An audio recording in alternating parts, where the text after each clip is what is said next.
వాస్తవానికి నిన్న క్యాబినెట్లో వాళ్ళు తీసుకున్న నిర్ణయం రిజిస్ట్రేషన్ ఛార్జీల పెంపుదల కొరకు రాష్ట్రంలో భూముల ధర పెంపుదల కొరకు మాత్రమే నిన్న తీసుకుంది. దాంట్లో నుంచి పక్కదారి పట్టించడానికి ఇవాళ వడ్ల కొనుగోళ్లు ఆగిపోయి ఉన్నాయి.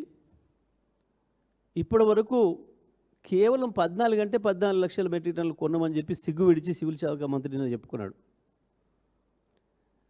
ఒక దిక్కు మంచినీళ్ళకు తీవ్ర సమస్య ఉంది.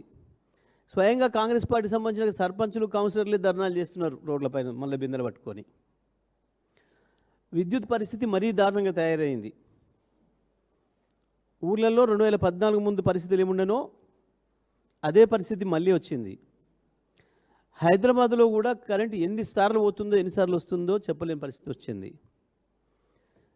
ఇటువంటి పరిస్థితులలో ప్రజల్ని పక్కదారి పట్టించడం కొరకు నేను వచ్చిన డ్రామా చేసి విద్యుత్ కొనుగోళ్ల పైన దీనిపైన సిబిఐ విచారణకు ఆదేశిస్తానికి అని చెప్పి క్యాబినెట్ తీర్మానం తీసుకుందని సిగ్గులేని ప్రకటన ఇచ్చారు.